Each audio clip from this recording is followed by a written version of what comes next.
What you're about to hear is a story about two worlds that should have remained separate, a story about a woman who built skyscrapers and a man who lived in the shadows of her success, a story about the moment those shadows became lethal. To understand the 10 bullets, we have to go back before the restraining order, before the viral stalking, before the love that became a cage. We need to go back to the beginning to understand the woman who refused to be a victim and the man who couldn't stand to be ignored.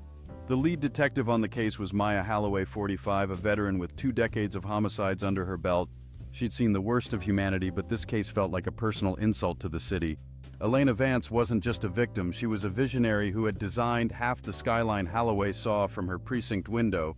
The blood was still tacky on the marble, the kind of fresh that suggests the killer might still be in the elevator bank.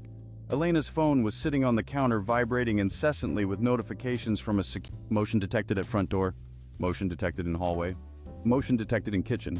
Detective Halloway looked at the screen and understood. This wasn't a crime of passion, this was a hunt. This was what happened when a man's parasitic lifestyle is threatened with an access-denied message.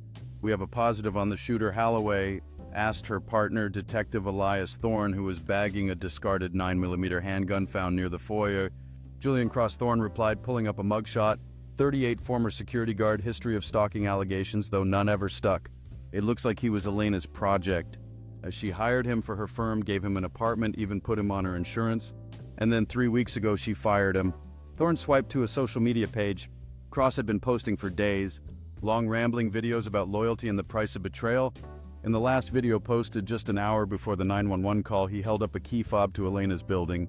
She thinks she can lock me out, he'd whispered to the camera. But I'm already... Welcome to True Crime Frontier. If you enjoy our content, please like, share, and subscribe to our channel. We'd love to know where you're watching from, so drop your country in the comments below.